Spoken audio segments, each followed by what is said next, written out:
perbuat di dalam hidupku, rancangan indahmu terjadi di hidupku. Bapa yang mengerti segala yang ku perlu, kasih-Mu sempurna nyata dalam hidupku. Ku bersyukur Bapa, ku bersyukur Tuhan buat kasih setia-Mu di dalam hidupku. Ku bersyukur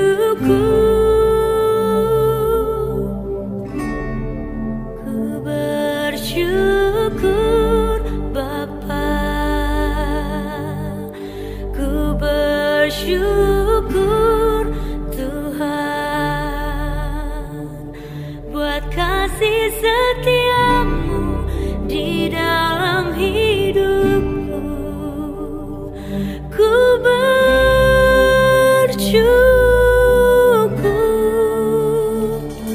Tuhan. Salam, Jua-jua Man Banta Krina, ya, saudara-saudari yang terkasih di dalam nama Tuhan Yesus. Selamat pagi, apa kabar semua? Semoga semua kita dalam keadaan sehat dan baik-baik saja.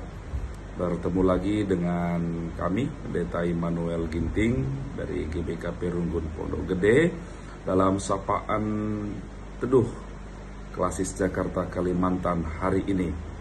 Untuk itu, saudara-saudari yang terkasih di dalam nama Tuhan Yesus, sebelum kita memulai saat teduh kita, renungan kita pada pagi hari ini, mari kita satukan hati kita bersatu di dalam doa.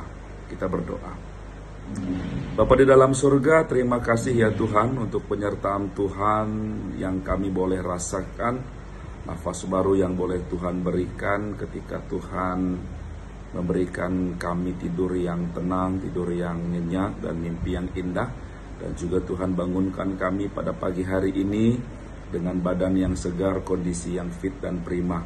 Terima kasih Bapa, kami mengaku bahwa ini semua bukan karena kuat hebat gagah kami, tapi kami percaya bahwa kami dapatkan ini karena Tuhan mengasihi kami dan menyayangi kami. Terima kasih Bapa di dalam surga untuk kesempatan pada pagi hari ini kami boleh bersama-sama bersaat teduh sejenak sebelum kami memulai aktivitas kami.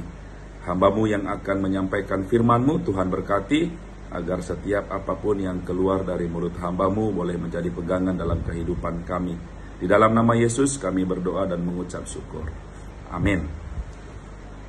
Bapak, Ibu, saudara-saudari yang terkasih di dalam nama Tuhan Yesus Kristus, bacaan kita hari ini tidak kebetulan bahwa berkaitan erat dengan minggu kemarin kita membahas tentang minggu perdamaian, ya.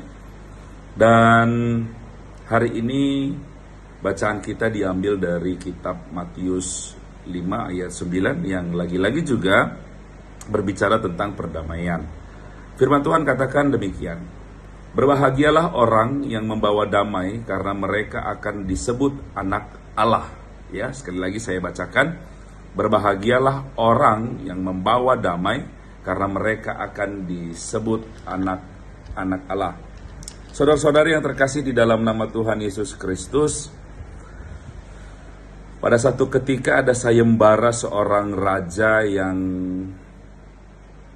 menyuruh anak buahnya, pasukan-pasukannya untuk melukis apa sesungguhnya arti kedamaian dalam hati mereka, versi mereka masing-masing.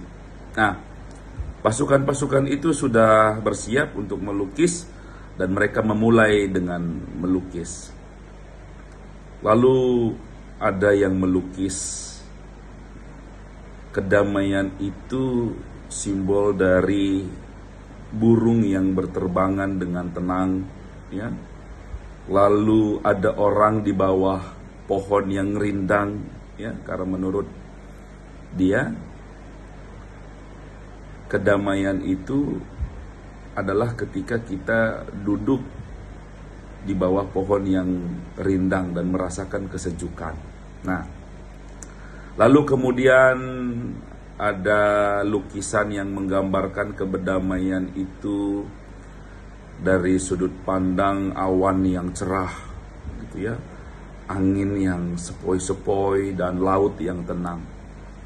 Tapi ada satu peserta yang menggambarkan sebuah kedamaian itu adalah awan hitam, angin ribut, puting beliung, dan ada petir di situ.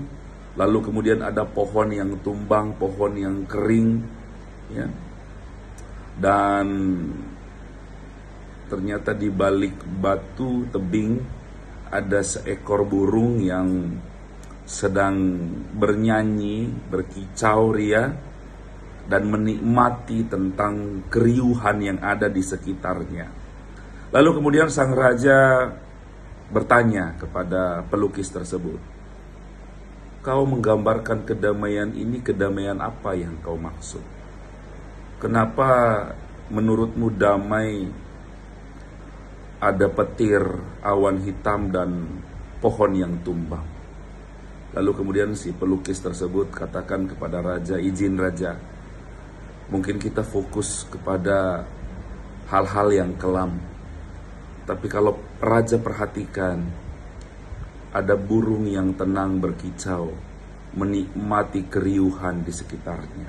Nah, bagi pelukis ini tadi, kedamaian merupakan sebuah hal yang dimana kita bisa menikmati suasana dalam situasi apapun, ya, sama seperti dunia ini, ya. Dunia ini penuh dengan tawaran-tawaran yang fantastis, saudara-saudari. Dunia ini penuh dengan tawaran-tawaran yang menjerat kita jatuh ke dalam dosa. Tapi mari kita perhatikan burung kecil ini tadi, dia tetap tenang, dia tetap bernyanyi, dia tetap menikmati suasana dan tetap menjadi dirinya sendiri. Dia tidak takut, bahkan tidak larut dalam kekacauan yang ada. Walaupun situasi kacau, tapi hati burung kecil ini tadi, dia tidak akan pernah kacau. Saudara-saudari yang terkasih di dalam nama Tuhan Yesus, Matius 5 ayat 9 ini adalah bagian khotbah dari di bukit, di mana Yesus mengajarkan nilai-nilai kerajaan Allah, ya. Ayat ini menantang pemahaman umum tentang damai sebagai ketiadaan konflik semata. Tapi Yesus memanggil kita untuk menjadi pembawa damai, bukan hanya penjaga damai, ya. Yesus menyuruh kita menjadi peacemakers, not peacekeepers, ya. Jadi ternyata untuk menjadi pembawa damai itu, ini bukan sesuatu hal yang sangat gampang. Ini perlu proses yang luar biasa, saudara-saudari terkasih di dalam nama Yesus. Untuk itu apa yang dibutuhkan dalam setiap detik, dalam setiap menit, ya, bagaimana hidup kita bisa menjadi berkat bagi banyak orang lain. Dan pertanyaan sederhana hari ini adalah, sejauh mana hidup kita mencerminkan kerinduan akan damai, dan tindakan nyata apa yang kita lakukan untuk mewujudkan perdamaian itu sendiri. Damai atau shalom yang komprehensif, yang dimaksud dalam Alkitab shalom lebih dari sekedar absennya perang atau perselisihan. Ini mencakup keutuhan, kesejahteraan, harmoni, dan pemulihan hubungan yang rusak. Kalau dalam bahasa Karo ada namanya, jadilah kambenang penjarumi, di mana anak-anak Tuhan harus mengikut Tuhan dengan totalitas, bukan hanya menikmati hubungannya dengan Tuhan secara personal, tapi juga secara komunal. Untuk itu, saudara-saudara yang terkasih di dalam nama Tuhan Yesus Kristus, mari kita bersama-sama untuk menjadi pembawa damai. Ketika kita melihat ada saudara kita atau teman kita, sahabat kita yang memiliki komunikasi yang kurang baik, mari kita hadir di tengah-tengah mereka untuk merajut kasih itu kembali, agar mereka kembali dalam komunikasi yang baik, saudara-saudara yang terkasih.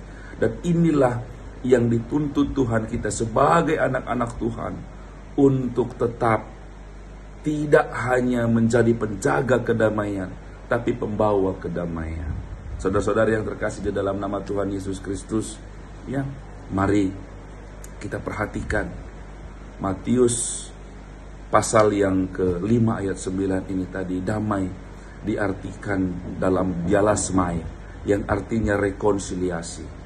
Lebih dalam dari damai itu, kita harus mempertemukan kasih kita satu dengan yang lain, untuk kita saling mengasihi satu dengan yang lain. Karena damai itu adalah berkat, damai itu adalah sebuah panggilan, damai itu adalah rezeki, saudara-saudara yang terkasih di dalam nama Tuhan Yesus. Untuk itu mari pada pagi hari ini, mari apa yang disampaikan Mother Teresa kita sampaikan juga, atau kita terapkan juga terhadap orang di sekitarnya. Apa kata Mother Teresa soal kedamaian? Sebelum engkau pergi keluar dari rumahmu, maka tebarkanlah cinta dan kasih di rumahmu dan dimanapun engkau akan pergi.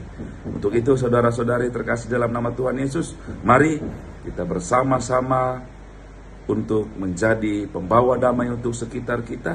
Karena kita yakin dan percaya, di mana ada kedamaian, pasti ada berkat Tuhan yang tercurah bagi kehidupan kita. Amin. Untuk itu saudara-saudara, mari kita bersatu di dalam doa. Kita berdoa menutup renungan kita. Bapa di dalam surga, kami mengucap syukur ya Tuhan untuk renungan singkat pada pagi hari ini. Kami boleh diingatkan untuk semakin lebih dan lebih lagi membawa kedamaian, tidak hanya untuk diri kami, keluarga kami, tapi juga untuk orang yang ada di sekitar kami. Kiranya juga kami bisa merajut kasih komunikasi sahabat kami, teman kami, rekan kami, baik sepelayanan maupun di kantor pekerjaan, tempat usaha, yang mungkin komunikasi mereka kurang baik, tetapi ketika kami hadir di tengah-tengah mereka, mereka boleh menjalin komunikasi yang kembali menjadi baik. Terima kasih Bapa di dalam sorga. Kami juga berdoa untuk setiap kami. Tuhan berikan kami kesehatan, kekuatan, dan Tuhan juga berikan kami berkat melimpah sukacita terhadap kehidupan kami, sehingga seluruh keperluan-keperluan kami, kebutuhan-kebutuhan kami boleh dicukupkan Tuhan. Kami juga berdoa untuk setiap kami Tuhan, agar Tuhan tetap memberikan kesehatan dan kekuatan, Tuhan yang memberkati kami. Dan kami juga tidak lupa berdoa untuk jemaat GBKP Runggun Jampin, Klasis Jakarta Kalimantan. Tuhan Yesus yang memberkati, agar setiap pelayanan yang dilakukan oleh pendeta, pertua diaken, emeritus, hamba-hamba Tuhan ini dan seluruh majelis juga boleh berkenan di hadapan Tuhan hanya untuk memuliakan nama Tuhan saja. Terima kasih Bapa di dalam sorga. Inilah doa kami. Kami akan lanjutkan aktivitas kami, dan kami alaskan doa kami ini dalam satu nama Tuhan kami Yesus Kristus yang sudah mengajari kami doa Bapa kami. Mari kita bersama-sama ucapkan doa Bapa kami. Bapa kami yang di surga, dikuduskanlah namamu. Datanglah kerajaanmu, jadilah kehendakmu di bumi seperti di sorga. Berikanlah kami pada hari ini makanan kami yang secukupnya. Dan ampunilah kami akan kesalahan kami, seperti kami juga mengampuni orang yang bersalah kepada kami. Dan janganlah membawa kami ke dalam pencobaan, tetapi lepaskanlah kami daripada yang jahat. Karena Engkaulah yang mempunyai kerajaan dan kuasa dan kemuliaan sampai selama-lamanya. Amin. Selamat pagi saudara-saudara yang terkasih dalam nama Tuhan Yesus. Selamat melanjutkan aktivitas kita. Tuhan Yesus memberkati. Amin.